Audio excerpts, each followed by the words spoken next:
সবাইকে স্বাগতম। আজকের ভিডিওতে আমরা দেখব এক অবিশ্বাস্য ধারণা। মাত্র ১৫০০ প্লাস্টিক বোতল ব্যবহার করে তৈরি করা হয়েছে একটি সম্পূর্ণ অ্যাকোপনিক্স ফার্ম, যেখানে একই সঙ্গে মাছ চাষ ও সবজি চাষ হচ্ছে। এই ব্যবস্থাটি শুধু খরচ বাঁচায় না, পরিবেশকেও রক্ষা করে। চলো তাহলে দেখি কিভাবে পুরো প্রক্রিয়াটি সম্পন্ন করা হয়। প্রথমেই দেখা যাচ্ছে প্রচুর প্লাস্টিক বোতল একত্র করা হচ্ছে। যেগুলো সাধারণত আমরা ফেলে দিই, সেগুলোকেই এখন কাজে লাগানো হচ্ছে। প্রতিটি বোতল ধুয়ে পরিষ্কার করা হচ্ছে, তারপর কেটে ও ছিদ্র করা হচ্ছে, যাতে পানি সহজে ঢুকতে ও বের হতে পারে। এইভাবে এক একটি বোতল হয়ে উঠছে ছোট ছোট চাষের পাত্র।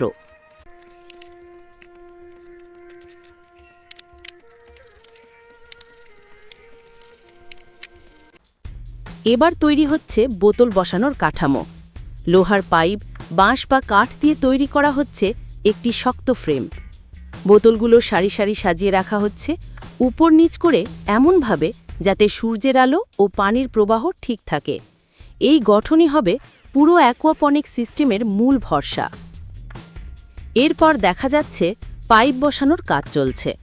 মাছের ট্যাঙ্কের পানি পাইপের মাধ্যমে উপরে উঠছে, আর বোতলের ভেতর দিয়ে প্রবাহিত হয়ে আবার ট্যাঙ্কে ফিরে যাচ্ছে। এইভাবে তৈরি হয়েছে এক বদ্ধ জলচক্র, যেখানে কোনো পানি নষ্ট হয় না, বরং পুনর্ব্যবহার হয় প্রতিনিয়ত। এখন নিচের ট্যাঙ্কে রাখা হচ্ছে টিলাপিয়া মাছ। এই মাছ দ্রুত বাড়ে এবং তাদের বর্জ্য থেকে উদ্ভিদ পায় প্রয়োজনীয় পুষ্টি। মাছের খাদ্য দেওয়া হচ্ছে নিয়মিত এবং পানির মান পরীক্ষা করা হচ্ছে। পিএইচ, অক্সিজেন, নাইট্রেট ইত্যাদি সঠিক আছে কিনা তা নিশ্চিত করা হচ্ছে। এবার বোতলের ভেতরে লাগানো হচ্ছে ওয়াটার কনভলিউলাস, অর্থাৎ জলশাকের চারা। প্রতিটি বোতলে সামান্য কাঁকড় বা পাথর দিয়ে মাটি ছাড়া চাষ করা হচ্ছে। এই শাকের শিকড় পানিতে ডুবে থাকে এবং সেখান থেকেই পুষ্টি গ্রহণ করে। ধীরে ধীরে সবুজ কচি পাতা দেখা যাচ্ছে, স্ট্র্যাবি। এখন দেখা যাচ্ছে পানি ক্রমাগত ঘুরছে এক স্থান থেকে আরেক স্থানে। মাছের বর্জ্য থেকে তৈরি অ্যামোনিয়া উদ্ভিদের জন্য সার হিসেবে কাজ করছে। উদ্ভিদ সেই পানি বিশুদ্ধ করে আবার মাছের কাছে ফিরিয়ে দিচ্ছে। এই সমন্বিত চক্রই হল অ্যাকোয়াপনিক্সের আসল জাদু। বোতলগুলো এমনভাবে বসানো হয়েছে যাতে সূর্যের আলো প্রতিটি গাছে পৌঁছায়। সাথে দেওয়া হয়েছে ছোট এয়ার পাম্প, যা পানিতে অক্সিজেন যোগ করছে মাছের জন্য। এভাবে পানির তাপমাত্রা ও পরিবেশও নিয়ন্ত্রণে রাখা সম্ভব হয়।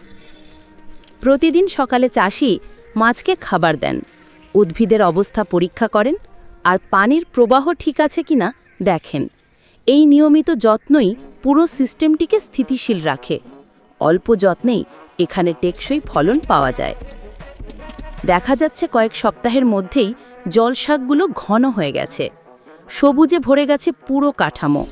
মাছগুলো বড় হয়ে উঠেছে, সক্রিয়ভাবে ঘুরে বেড়াচ্ছে ট্যাঙ্কে। এই সময়তেই বোঝা যায় যে সিস্টেমটি সফলভাবে কাজ করছে।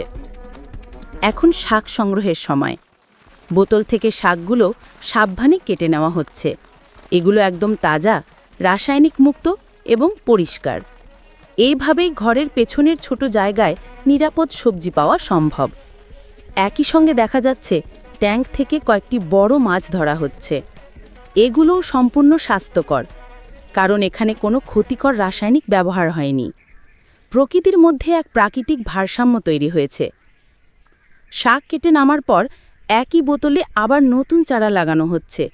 এভাবে বারবার ব্যবহার করা যায় বোতলগুলোকে, যার ফলে কোনো বর্জ্য সৃষ্টি হয় না।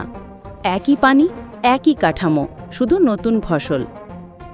এই ব্যবস্থা শুধু উৎপাদন নয়, পরিবেশকেও রক্ষা করে।